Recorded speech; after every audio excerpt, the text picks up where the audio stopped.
रामलाल शिक्षण संस्थान की ऑनलाइन क्लासेस के साथ में स्टडी को और भी स्ट्रॉन्ग कर रहे होंगे और आपको और भी बेहतर करवाने के लिए और भी बेस्ट करवाने के लिए ऑनलाइन क्लासेस वो कंटिन्यू बनी रहेगी।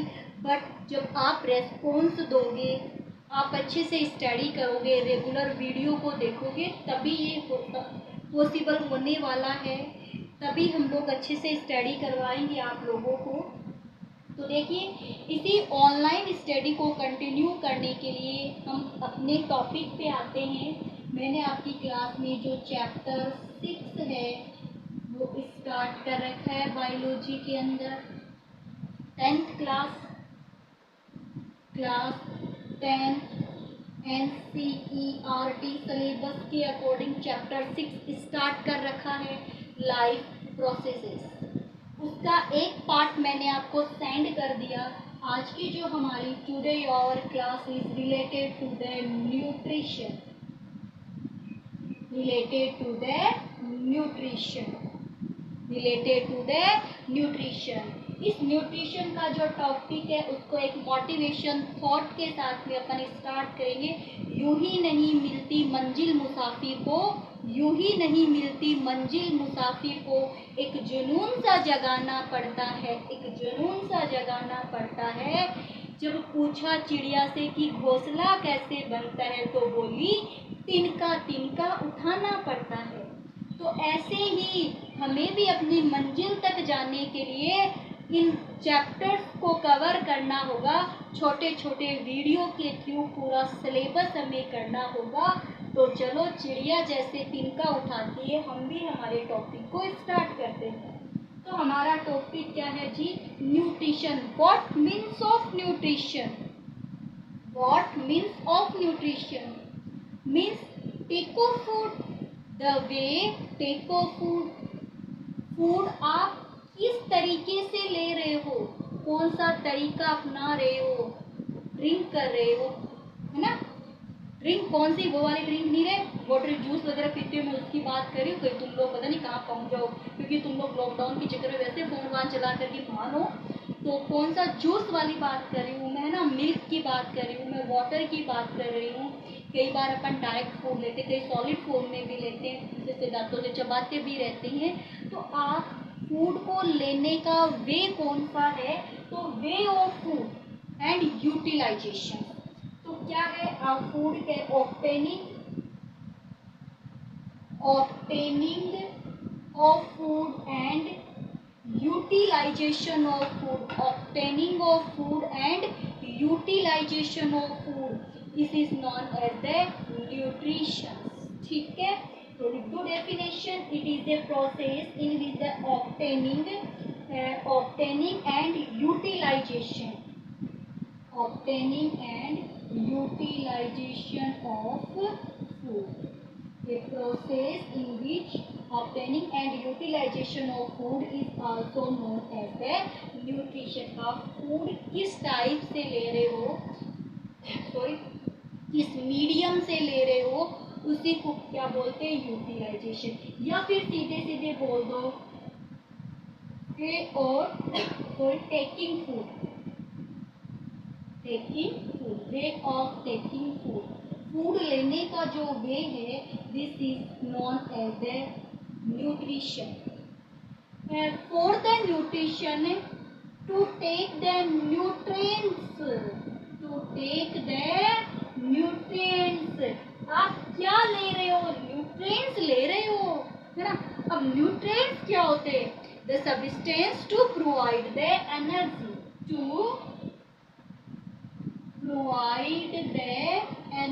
the substance to provide the energy is known as the nutrients। तो nutrients लेने का जो वे है, इनिगेशन करने का जो वे है, this is the nutrition, this is the nutrition. दोनों लाइन क्लियर हो गई? न्यूट्रिशन क्या है और न्यूट्रिएंट्स क्या है। Then after, the topic is the type of the nutritions। So two type of the nutritions,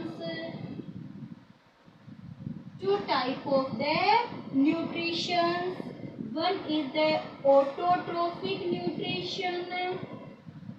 One is the autotrophic nutrition. Then the second is the heterotrophic nutrition. Autotrophic nutrition to prepare themselves food. Themselves food by the simple inorganic substance. किसी भी simple organic substance को use में लेकर के food बनाना। Inorganic का means क्या है रे? कार्बन अकेला लिख दो रे, हाइड्रोजन अकेला लिख दो रे, ऑक्सीजन अकेली लिख दो रे, नाइट्रोजन लिख दो रे, सल्फर लिख दो रे, आयरन लिख दो रे। This is the inorganic. सीधी सी बात है। तो इनऑर्गेनिक सब्सटेंस का यूज करके जो अपना फूड देमसेल्व्स प्रिपेयर करते, this is the autotrophic nutrition. In the autotrophic nutrition first is the photosynthesis and the second is the chemosynthesis. The photosynthesis, green plant prepare the food presence of the light. The chemosynthesis by the bacteria, presence of the chemicals, like the sulfur से बनाए, iron से बनाए, ऐसे अपना food जो बनाएंगे। Autotrophic themselves prepare food by the inorganic substance और convert into the organic substance. ठीक है, इनऑर्गेनिक से ऑर्गेनिक में कन्वर्ट कर लेते। फोटोसिंथेसिस, इसमें एक फोटोसिंथेसिस जो पूरा पढ़ेंगे, पूरा पढ़ेंगे, है ना। और कीमोसिंथेसिस बस ऐसे नॉर्मल याद कर लेना कि बैक्टीरिया में प्रेजेंट होता है, केमिकल्स के थ्रू बनाए जाते हैं। ठीक है, हटा दो। न्यूट्रिशन की डेफिनेशन हो गई, ऑटोट्रॉफिक न्यूट्रिशन, हेटेरोट्रॉफिक न्यूट्रिशन। चलो जी आगे बात करते हैं हेटेरोट्रॉफिक न्यूट्रिशन। लाओ रे। तो heterotrophic nutrition not prepare themselves food to obtain the other source. Not prepare themselves food to obtain the other source. This is known as the heterotrophic nutrition. Heterotrophic nutrition में holozoic nutrition है ना, saprophytic nutrition है जी, and parasitic nutrition है। holozoic nutrition है the nutrition obtained from the plants and other organisms. Food obtained from the plants and other organisms. In this, first is herbivores obtain the food या take the plants and plants product। Food की form में या तो plant लेंगे या plant product लेंगे। Second is carnivores, the food from the other organism, दूसरे जीवों से अपना फूड लेंगे, शिकार करके लेंगे, ध्यान में रखियो शिकार। तीसरा ओमनिवोर्स, ओमनिवोर्स कौन से होते हैं? जो प्लांट को भी अपनी फूड में लेते हैं और एनिमल्स को भी अपनी फूड में लेंगे। हर्बीवोर्स के एग्जाम्पल, हर्बीवोर्स के एग्जाम्पल क्या दोगे? इधर लिख दो। हर्बीवोर्स के एग्जाम्पल डियर, है ना, काऊ, ये सब। Carnivores lion, tiger. Omnivores human, dog.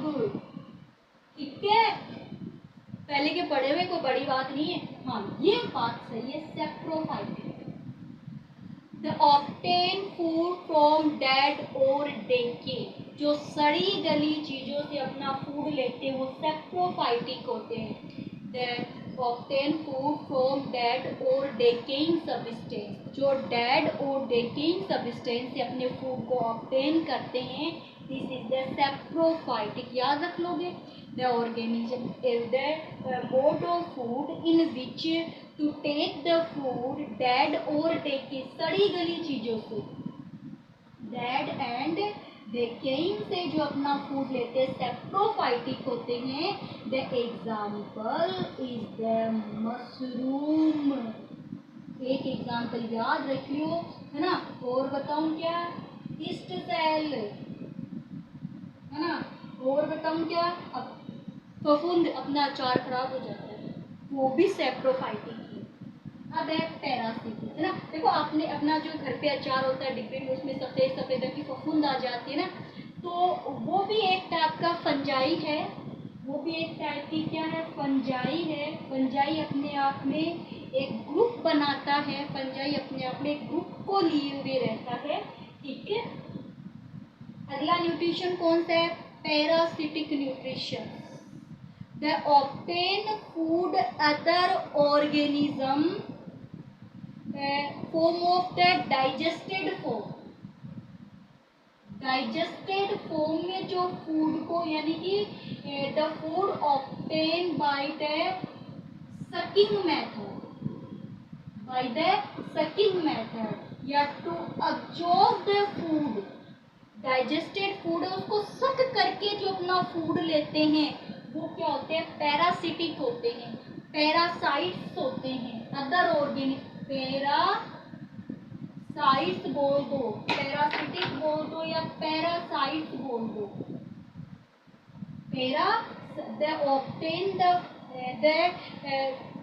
to suck the digested food from the other living organism is known as the parasitic nutrition, is the parasitic nutrition, or the organism is known as the parasites, the organism is known as the parasite। जैसे देखो हमारे जो hair है उसमें जू होती है, life, है ना, जू होती है ना, या फिर आपने टिक्स देखे होंगे, ठीक है, टिक्स आपने देखे होंगे।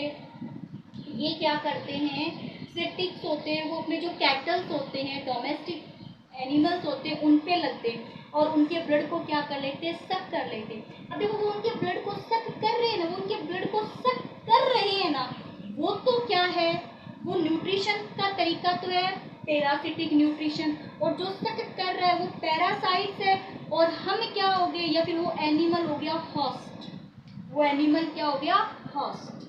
होस्ट और गेस्ट की कहानी है ये। जैसे जू है, वो हमारे बालों में पाई जाती है, वो हमारे ब्लड को क्या करती है, सक करती है, तो जू तो क्या होगी, गेस्ट, और हम क्या हो गए, होस्ट। गेस्ट एक दिन के लिए रहे, बहुत अच्छी बात है, महीने भर के लिए रहे, हानिकारक ही होते हैं, तो गेस्ट आए, बहुत अच्छी बात है, वेलकम है, लेकिन ये नहीं कि हमें ही हार्म पहुंचा दे, ऐसे गेस्ट भी नहीं चाहिए। तो बात समझ में आ गई ना, सब करके जो अपना न्यूट्रिशन लेते हैं। अब ये देखो बॉडी के अंदर भी हो सकते हैं, बॉडी के बाहर भी हो सकते हैं, तो हमें इतना नहीं देखना कि बॉडी के अंदर वाले कि बॉडी के बाहर, में तो बस यही देखना है कि सक करके डाइजेस्टेड फूड को सक करके ले रहे हैं, वो पैरासिटिक न्यूट्रिशन का तरीका होता है। इसके अंदर जैसे टैपवॉर्म एग्जाम्पल आ जाता है ना, ये टैपवॉर्म वगैरह इनवर्टिब्रेट्स है, ये हमारे 9th में था, बट दुर्भाग्यवश से चैप्टर हट गया था। तो कुछ ना कुछ देखो, वही बात है कि मैंने आपको उस समय भी कहा था, सिलेबस तो रेड्यूस हुआ है, बट ये हमारे लिए आगे जा कर के फ्यूचर में बहुत ही ज़्यादा हार्मफुल रहने वाला है। और अगर आप लोग अभी भी नहीं पढ़ोगे तो और फ्यूचर में जा कर के आपको क्या होगा, हार्म बहुत ज़्यादा होगा। तो स्कूल कब खुलेंगे, कब क्या होगा, इस पर ध्यान ना दे करके आप अपनी पढ़ाई पे ध्यान दीजिए। क्योंकि देखो मैं कह रही हूँ टेप हो, अगर आपने 9th क्लास में वो आपकी सिलेबस में होता, आपकी स्कूल बंद नहीं हुई होती बीच में, तो शायद मैं आपको पढ़ा देती वो वाला चैप्टर, लेकिन स्कूल लेट खुली, बीच में ही बंद हो गई, तो मैं आपको नहीं पढ़ा पाई। तो टैपवॉर्म इनवर्टिब्रेट्स होते हैं, ठीक है। ये क्या करते हैं, बॉडी के अंदर जो बॉडी में रहते हैं, बॉडी के अंदर डाइजेस्टेड फूड होते हैं, उसको सक करने का काम करते हैं टैपवॉर्म। जो पिग होता है उसकी बॉडी में भी होता है और हमारी बॉडी में भी हो सकता है। अगर ये हमारी बॉडी में जाएंगे तो हमें ऑब्वियसली कोई ना कोई डिजीज ही होगी। अब आपको इतना लंबा चौड़ा नहीं रखना, आपको तो बस डेफिनेशन एग्जांपल। तो टिक्स, लाइस, टेपवर्म, एक प्लांट होता है कसकटा, अमरबेल है, कसकटा तो छोड़ो, अमरबेल याद करो, अमरबेल होती है ना घर के अंदर लगाते हैं। तो ये न्यूट्रिशन, टाइप ऑफ न्यूट्रिशन था, उसके एग्जाम्पल थे। नेक्स्ट क्लास के अंदर हम पढ़ेंगे, पढ़ा दिया, क्या पढ़ेंगे, ऑटोट्रोफिक न्यूट्रिशन को पढ़ेंगे, और उसमें भी क्या पढ़ेंगे जी, फोटोसिंथेसिस पढ़ेंगे। बहुत ही अच्छा क्वेश्चन है according to board exam. Okay बच्चों, आज की क्लास हमारी इतनी थी। अब आपको एक इन्फॉर्मेशन और दे दूँ, अच्छे से मेरी बात सुन लीजिएगा। आपकी क्लासेस स्टार्ट हो गई, ऑनलाइन क्लासेस, है ना। अभी देखो, अगर आगे फ्यूचर में क्या होता है वो हमें किसी को भी नहीं पता, आपको भी नहीं पता, हमें भी नहीं पता। हो सकता है बोर्ड एग्ज़ाम तो जैसे होनी है ही, वो पैटर्न आ जाता है अभी कुछ टाइम में कि कैसे लेंगे आप। जैसे सीबीएसई बोर्ड ने अपना पैटर्न दे दिया है, तो राजस्थान बोर्ड भी अपना ऑब्वियसली पैटर्न जल्दी ही निकाल देगी। तो बाय द वे ये कहते हैं कि कुछ मार्क्स बच्चों की क्लास में प्रेजेंट के दो, कि बच्चे क्लास में प्रेजेंट हुए हैं उसके अकॉर्डिंग दे दो। तो वो आपके प्रेजेंट, आपकी ऑनलाइन क्लासेस शुरू हो चुके हैं। आप अपनी प्रेजेंट कैसे दोगे, कमेंट बॉक्स में आप अपना नाम लिखोगे तो हम लोगों को पता चल जाएगा कि आप क्लास के अंदर प्रेजेंट हो। ये बात मैंने और वीडियो में बता दी, एक बार ऑडियो और भेज दूंगी मैं आप लोगों को, ताकि आपकी जो प्रेजेंट है वो कंफर्म रहे क्लास के अंदर। ओके बच्चों, आज की क्लास इतनी थी। इसके जो नोट्स है वो मैं आपको सेंड कर दूंगी। एक बार आप, जब तक मैं नोट्स सेंड ना करूँ, आप रफ कॉपी के अंदर इस टॉपिक को रिवाइज करते रहे। ओके बच्चों, आज की क्लास हमारी इतनी थी। फुल इंजॉय के साथ पढ़े, आराम से पढ़े, प्रॉब्लम हो तो अपने टीचर से डिस्कस करें, और स्कूल से आपको जो इन्फॉर्मेशन मिल रही है उस इन्फॉर्मेशन का आप फॉलो करें, क्योंकि उसको फॉलो करना आपके लिए फ़ायदेमंद रहेगा। वरना देखो, जो नेगेटिव टाइम चल रहा है कोविड-19 का, इसे आपको भी पता है कितना नुकसान हो रहा है, हर फील्ड में नुकसान हो रहा है, आपको नहीं हो। इसी के लिए हम लोगों ने ऑनलाइन का जो तरीका अपनाया है, ताकि कम से कम आपकी जो स्टडी है वो रेगुलर बनी रहे। ओके बच्चों।